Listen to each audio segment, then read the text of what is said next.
on this side, and who do we have on this side here? This is Josie Cotton. And she is? Josie Cotton had a song called Johnny, Are You Queer Boy? Oh, yeah, I remember like that in song. the New Wave days, and she's still really active, but she went back underground, and she has done like 3 albums independently, but they're almost like Frank Zappa albums. They're really kooky, you know? And she's a really good friend of mine, you know. We used to be a couple for a long time. We built a recording studio together, and we're like very good friends. And, you know, I consider her a great artist, so I've been doing these artist portraits. So, in conjunction with art, right, you're pretty much there from the birth of the LA punk scene.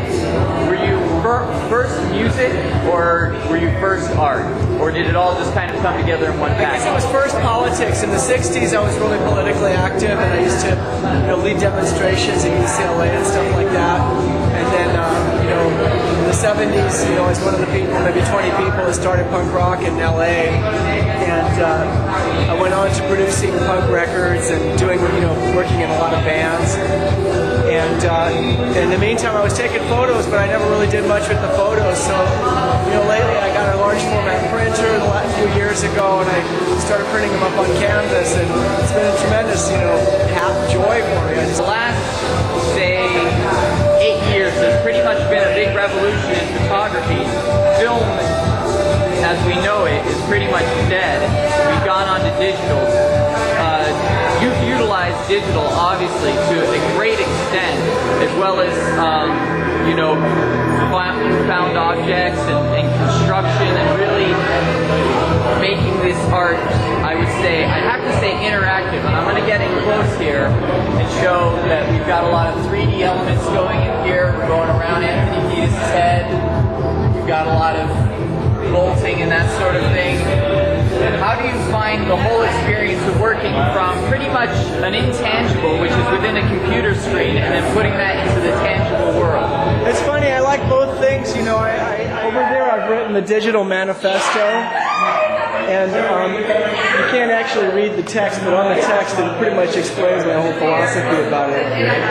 And I'm saying what it is that you're saying, which is that the digital medium, it gives so many different options to an artist that it's crazy to hold them back on account of some kind of, you know, outdated sort of style concept about the artist having to like somehow do some kind of, you know, real work with their own hands on it. I mean, I get my hands on it inside the computer for like, you know, days, but that doesn't seem to be good enough for people. So what I do is I botch them up with a bunch of extra stones, and people realize that I've like actually touched them. Well, I think the creative process is still the same. It's an idea. Whether you process it through seeing something, getting ideas about it in your head, it still is coming out through your fingers, just through different tools.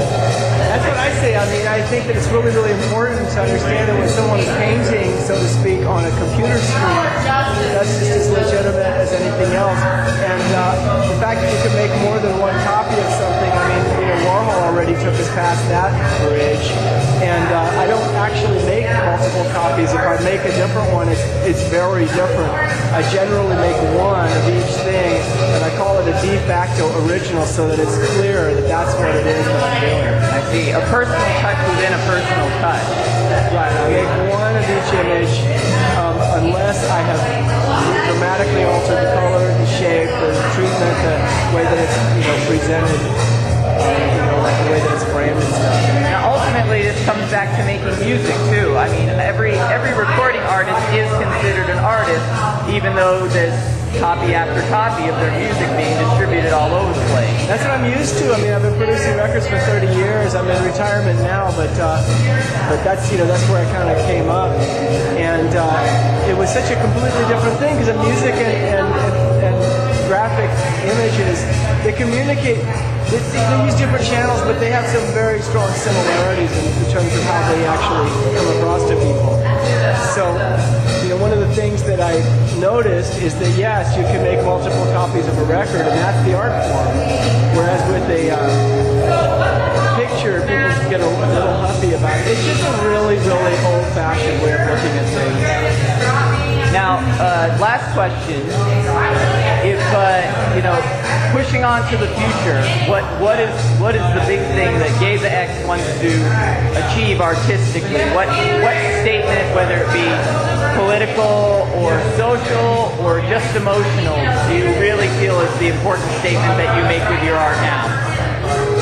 Well, the thing is that I have a couple of different threads. One of them is very political, but in a more of a spiritual kind of sense, where I'm talking about the sort of the politics of the larger picture, which is the holistic person, the holistic planet, and all of the sort of the problems that are created by people with, obvious things like money and greed and stuff like that. Then I have a sort of another more personal thing, which is just I'm touched by beauty. I really am. It's like, when I see something that is aesthetically pleasing, I'm so overwhelmed by it sometimes, and that's where I'm trying to go with the colors and the shapes. Is that I'm really trying to present a really refined sense of what is like emotionally satisfying and pleasing.